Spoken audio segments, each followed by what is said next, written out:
SG Consultancy Services. Study MBBS in Russia, Philippines, Uzbekistan.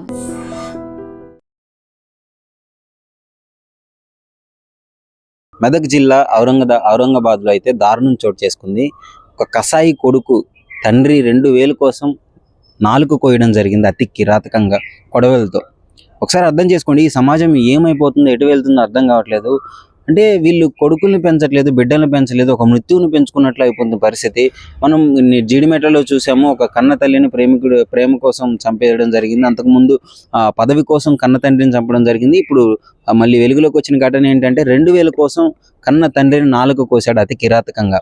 అసలు ఏం జరిగిందని వివరాల్లోకి వెళ్తే, సంతోష్, నేను ఎందుకు ఈ మాట ఇంత హార్ష్గా మాట్లాడుతున్నానంటే వాడు చేసిన పని అలాంటిది.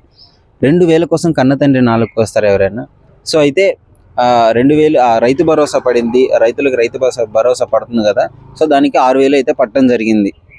మెదక్ జిల్లాలో ఆయనకి ఒక ఎకరం భూమి ఉంది, దానికి సంబంధించి ఒక 6000 అయితే డబ్బులు పడ్డాయి. 6000 పడిన తర్వాత కొడుక్కి 4000 ఇచ్చాడు ఖర్చులకి ఉంచుకోమని. ఈ 2000 కూడా తన హాస్పిటల్ ఖర్చులకి, పాపం వయసు అయిపోయింది, వృద్ధాప్యుడు, హాస్పిటల్లో చిన్న చిన్న ఖర్చులు ఉంటాయి, తనకి ఏదో ఒకటి తినాలనిపించిన దానికి దాచిపెట్టుకున్నాడు ఒక 2000. ఆ 2000 నాకు ఇస్తావా ఇవ్వా అని గొడవ.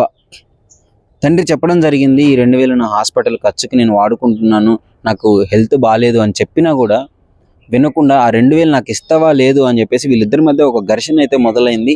ఆ ఘర్షణలో తండ్రి మీద కోపంతో ఇష్టం వచ్చినట్టు కొట్టేసి ఆ నాలిక కోయడం జరిగింది.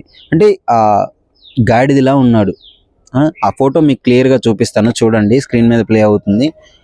చూడటానికి అన్ని కాళ్ళు చేతులు బాగానే ఉన్నాయి, అమాయకంగా నిలబడి ఫోటో దిగడం జరిగింది. అంటే అతనికి అన్ని అవయవాలు బాగానే పనిచేస్తున్నాయి కదా. సో వృద్ధాప్యంలో ఉన్న తండ్రి మీద ఇప్పటికీ ఆధారపడడం ఎందుకు? అంత కష్టపడి పని చేసుకుంటే రోజుకి నీకు 600 700 ఎక్కడికి వెళ్ళవు, కూలీనాలు చేసుకోవచ్చు. నీకు పొలం ఉంది, పొలంలో కూలికి వెళ్ళినా కానీ నీకు డబ్బులు వస్తాయి. అలాంటిది 2000 కోసం ఇంత దారుణానికి ఒడిగడుతున్నారు. అంటే ఏం చేయాలో అర్థం కావట్లేదు. వాళ్ళు మృత్యువుని కంటికి రెప్పలా ఇన్ని సంవత్సరాలు కాచి పెంచుకున్న తండ్రుల మీదే దాడులు చేయడం చూస్తున్నాము. మొన్న ఒకసారి వీడియో గేమ్ ఇవ్వలేదని ఒక బాబు వాళ్ళ అమ్మని అతి కిరాతకంగా కత్తితో పొడిచి చంపాడు. అంటే ఇలాంటి ఘటనలు సమాజంలో ఎందుకు జరుగుతున్నాయి అంటే వీళ్ళకి ఆ ప్రాపర్ అవేర్నెస్ లేకనా, వాళ్ళ ప్రేమ లేకనా, అంటే ఎందుకు ఈ విధంగా చేస్తున్నారో అర్థం కావట్లేదు. పోనీ వాళ్ళ మీద ప్రేమ లేకపోయినా చట్టం అంటే భయమన్నా ఉండాలి కదా. నేను ఇలాంటి పనులు చేస్తే నాకు శిక్షలు పడతాయి అది ఇది అని చెప్పేసి అది కూడా ఆలోచించట్లేదు. అసలు ఇంత విచక్షణ రహితంగా ఎందుకు తయారవుతున్నారో కూడా అర్థం కావట్లేదు. రాను అంటే వాయు వరుసలు లేకుండా అయిపోతుంది. తల్లి లేదు, చెల్లి లేదు, పిల్ల లేదు, ఎలా పడితే అలా బిహేవ్ చేస్తున్నాడు ఈ సమాజంలో. అంటే చాలా సిగ్గుగా ఉంది ఇలాంటి సమాజంలో ఇలాంటి న్యూస్లు వచ్చినప్పుడు. అంటే ఏం చేయలేకపోతున్నామే, ఎందుకు ఇలా తయారవుతున్నారని ఏం చేయలేని పరిస్థితి. ఒకసారి మీరు ఆలోచించండి. ఈ అభిప్రాయం పైన, ఈ సంఘటన పైన మీరేమనుకుంటున్నారు కామెంట్ రూపంలో తెలియజేయండి.